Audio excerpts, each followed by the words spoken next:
Good morning, girls. Today we are going to discuss the circular flow of income with adding saving and investment in this flow. So already we discussed yesterday how the business sector receiving factors of production through the factor market. What are the factors of production? Land, labor, capital, organization. This is flow from the household sectors to business sector. So household sectors having these factors of production, the households are owners of these factors. So these factors reaches the factors market and reaches ultimately to the business sector, and by using these factors of production, business sector producing some goods and services. So for the use of these factors of production, business sector paying the income payments to the household sector in the form of rent, wage, interest, and profits to the organizer, to organizing these all remaining rest of the factors of production. So this is a one flow during the production process. So household sector are giving land, labor, capital, organization to the business sector. Business sector is paying income to the household sector in the form of rent, wage, interest, profits. So rent is for land, wages for labor, interest for capital, organizer receiving profits by using these all and managing these all in the proper way. So this is a one side of flow. So let's go to this after production.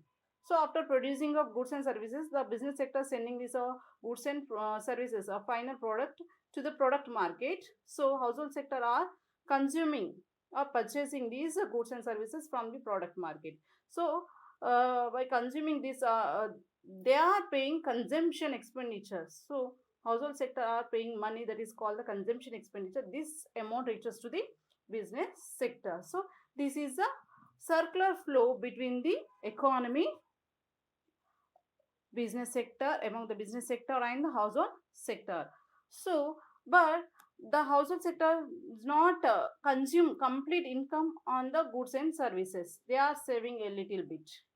So these savings are called the leakages or outflow in the economy. So these savings are received by the capital market. We are saving in stock, banks, insurance.